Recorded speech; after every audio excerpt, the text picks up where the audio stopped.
Bem-vindos de volta. Eu sou o Felipe Alexandre, arquiteto especializado em arquitetura da saúde, gestão de projetos e gestão hospitalar. Meu trabalho é transformar casas em ambientes que promovem autonomia, segurança e dignidade. Esse programa de aulas não é sobre obra, é sobre autonomia. E para ela nós vamos utilizar o meu e-book Casas que Cuidam, um guia de adequação residencial para idosos como base.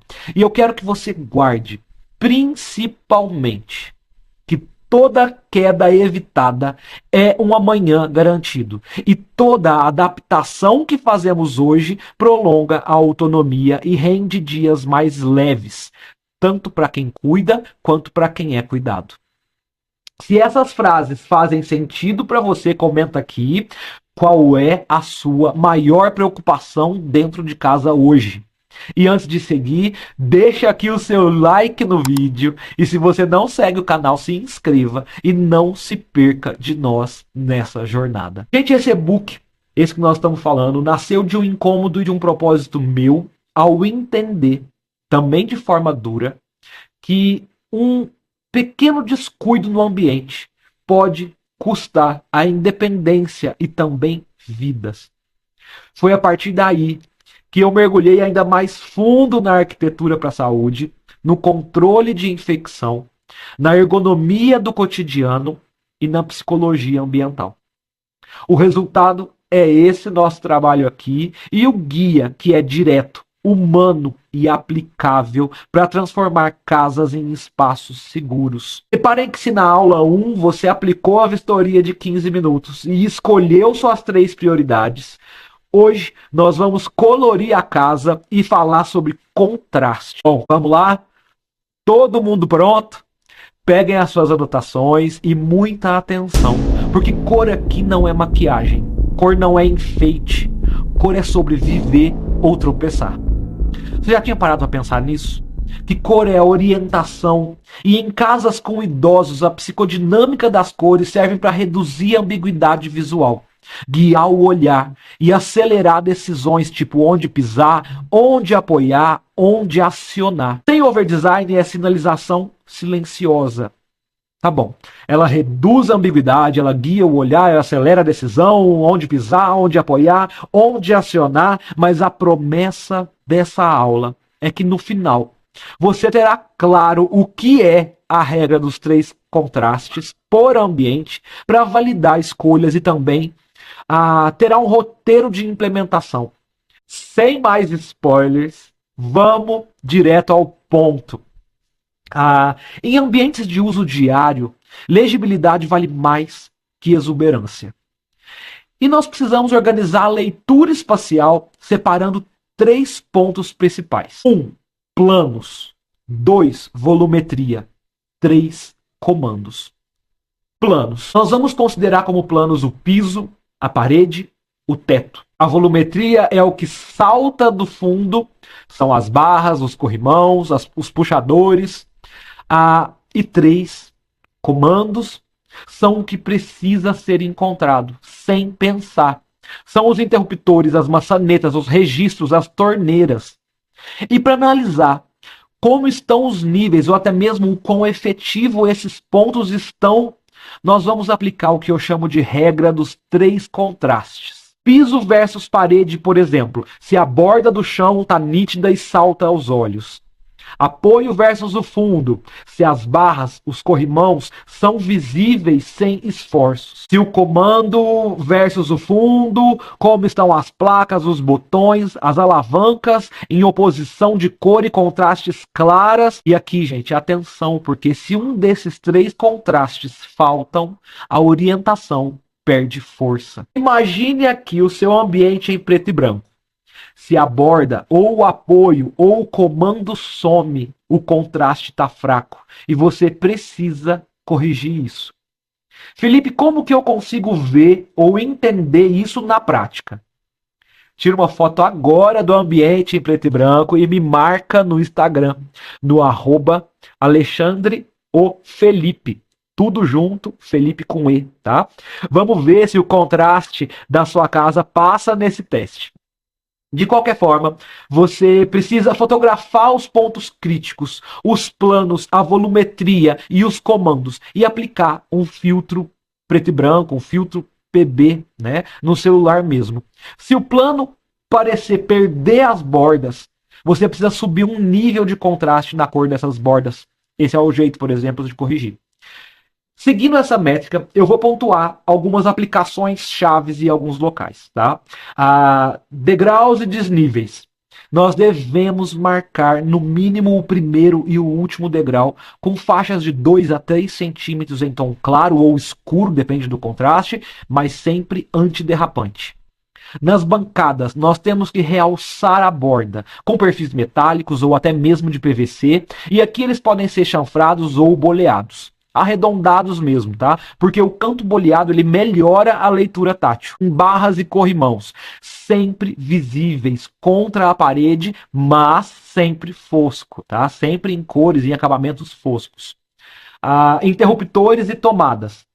A cor da placa, em nosso caso aqui, tá? É melhor ser oposta à parede. Se a parede é clara, a placa é escura. Se a parede é escura, a placa é clara. Quinas de móveis. Nós podemos e nós devemos seguir a mesma métrica de realçar as bordas com o perfil.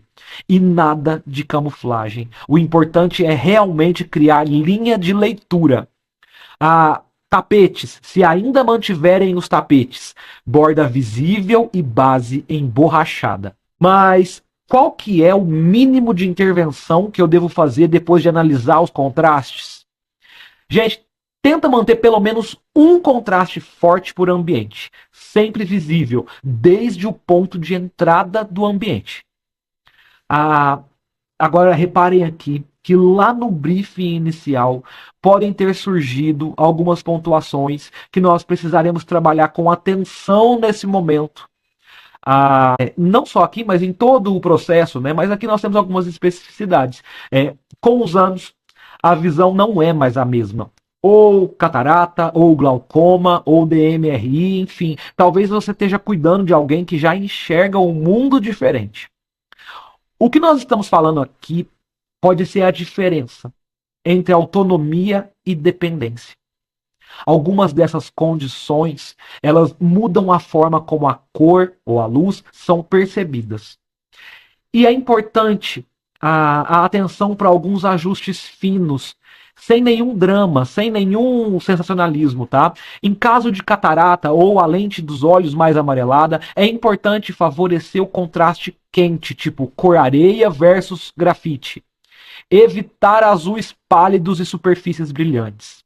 Em caso de DMRI ou degeneração macular relacionada à idade, é imprescindível que se aumente o tamanho e espessura de marcações. Reforço em comando versus fundo, por exemplo. Glaucoma ou campo reduzido. Reduzir o ruído periférico. Posicionar contrastes no centro do campo e na altura dos olhos. Em caso de hipoacusia, que nada mais é que o termo médico para perda parcial ou total da capacidade de audição, nesse caso, nós precisamos de sinais visuais que falem por si.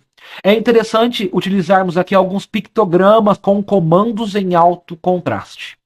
Resumindo o que falamos agora sobre contrastes, o contraste bem colocado substitui explicações por evidência visual. Ficou claro?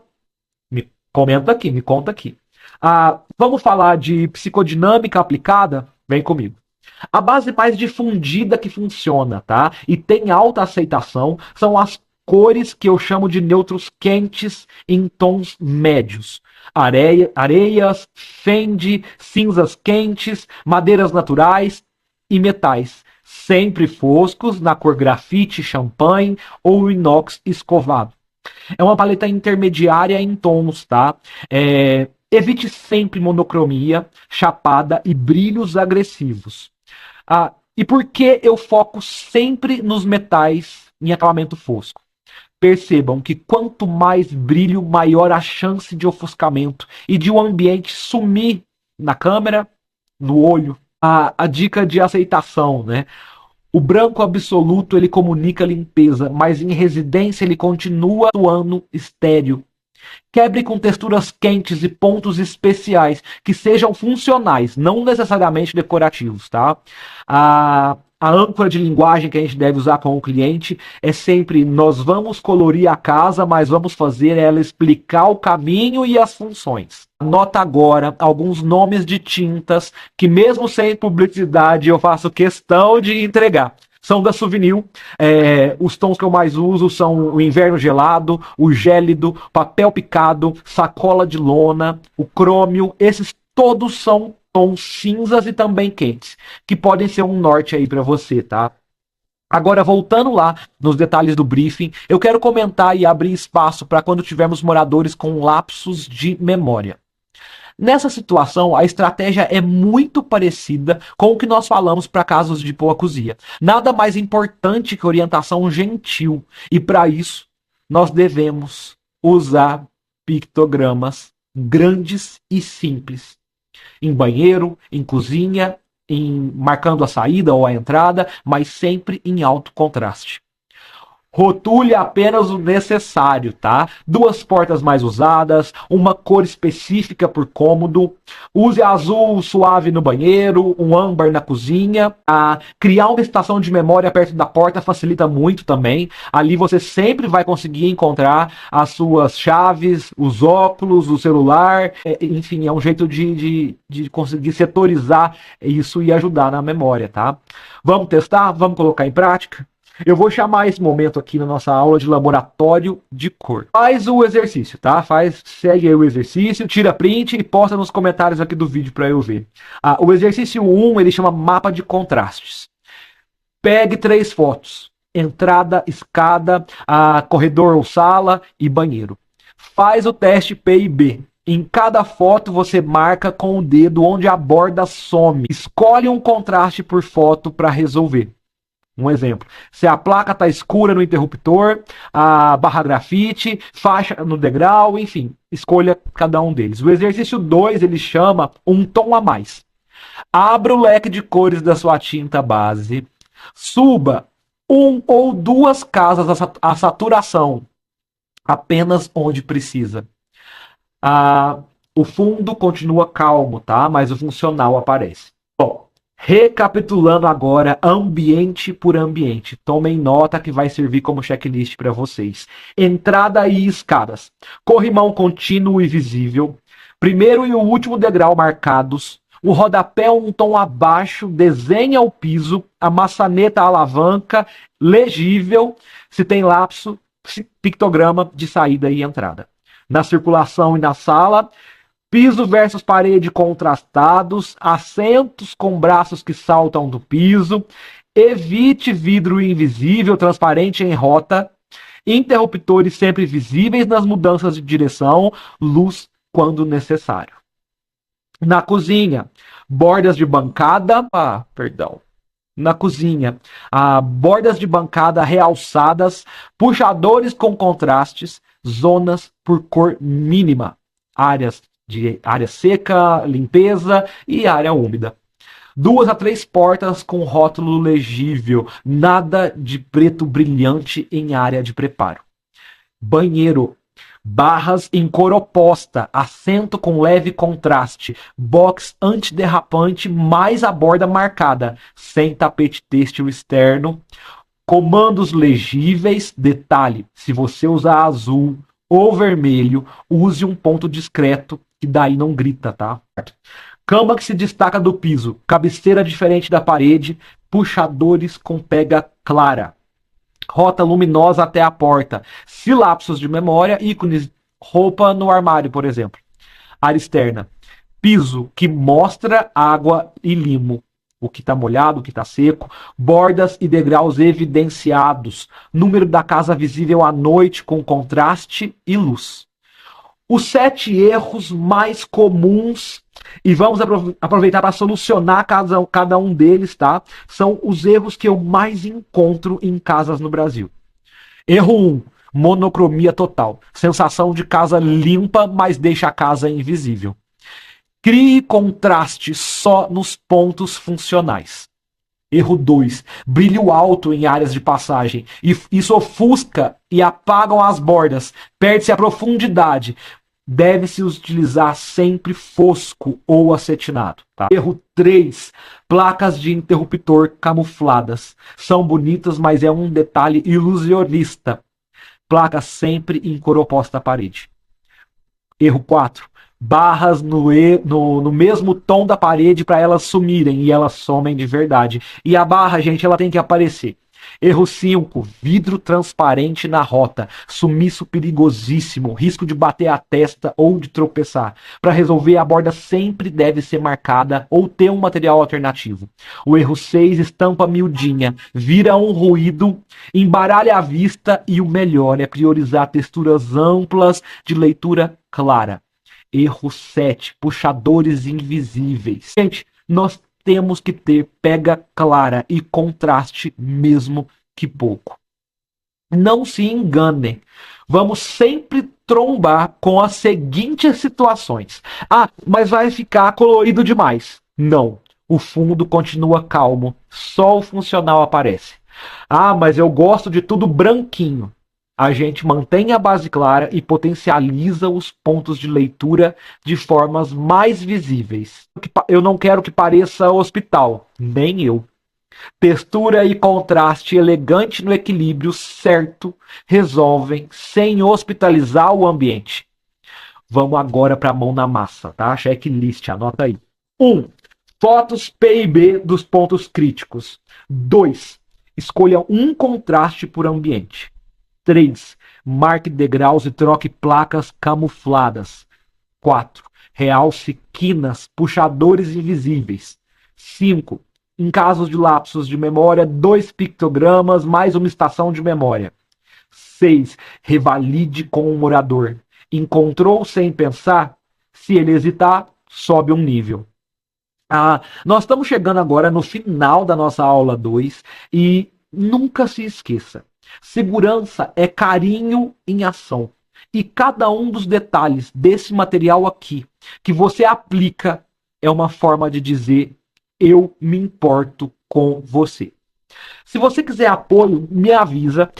Lembrando que na minha consultoria para esse produto eu entrego um dossiê com fotos anotadas, medidas, lista por faixa de custo, cenários e protocolos e tudo isso que nós estamos falando aqui.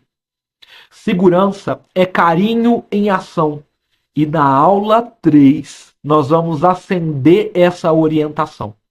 Rota noturna sem ofuscamento, IRC que respeita a visão e alertas visuais integrados. Seu contraste vai funcionar 24 horas por dia. E aí? Vamos para a aula 3? Coloca aqui nos comentários vamos para eu saber que você está comigo nessa jornada e eu já organizo a estreia da nossa próxima aula. Não deixe de seguir o canal e deixar o seu like e eu vejo vocês logo mais.